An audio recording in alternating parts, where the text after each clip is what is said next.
வணக்கம். ஆகாஷ்வாணி புதுச்சேரி செய்தி சுருக்கம் வாசிப்பவர் வெற்றிகொண்டான். உலக புகழ்பெற்ற பூரி ஜெகநாத ரத யாத்திரையை முன்னிட்டு பிரதமர் திரு நரேந்திர மோடி அனைத்து மக்களுக்கும் வாழ்த்துக்களை தெரிவித்துள்ளார். நம்பிக்கை மற்றும் பக்தியின் அடையாளமான இந்த புனித பண்டிகை அனைவருக்கும் மகிழ்ச்சி, செழிப்பு, நல்லாசி மற்றும் நல்ல ஆரோக்கியத்தை கொண்டு வரும் என்று சமூக ஊடக பதிவில் அவர் தெரிவித்துள்ளார்.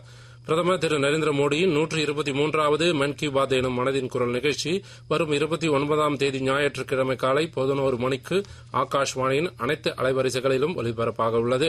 இந்நிகழ்ச்சியில் இடம்பெற வேண்டிய கருத்துக்களை பொதுமக்கள் நமோ செயலி, மை கவ் இணையதளம் மற்றும் 1800117800 என்ற கட்டணமில்லா தொலைபேசி வாயிலாகவோ அல்லது 1922 என்ற எண்ணில் குறுஞ்செய்தியாகவோ இன்றைய தினம் வரை தெரிவிக்கலாம் என்று அறிவிக்கப்பட்டுள்ளது.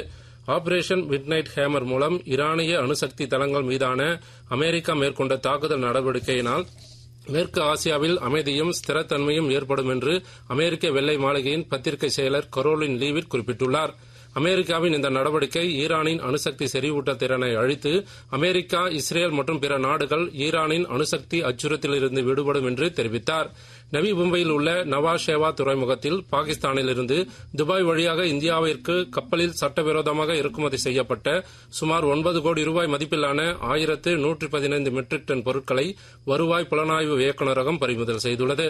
இத்துடன் இந்த செய்திச் சுருக்கம் நிறைவு பெறுகிறது.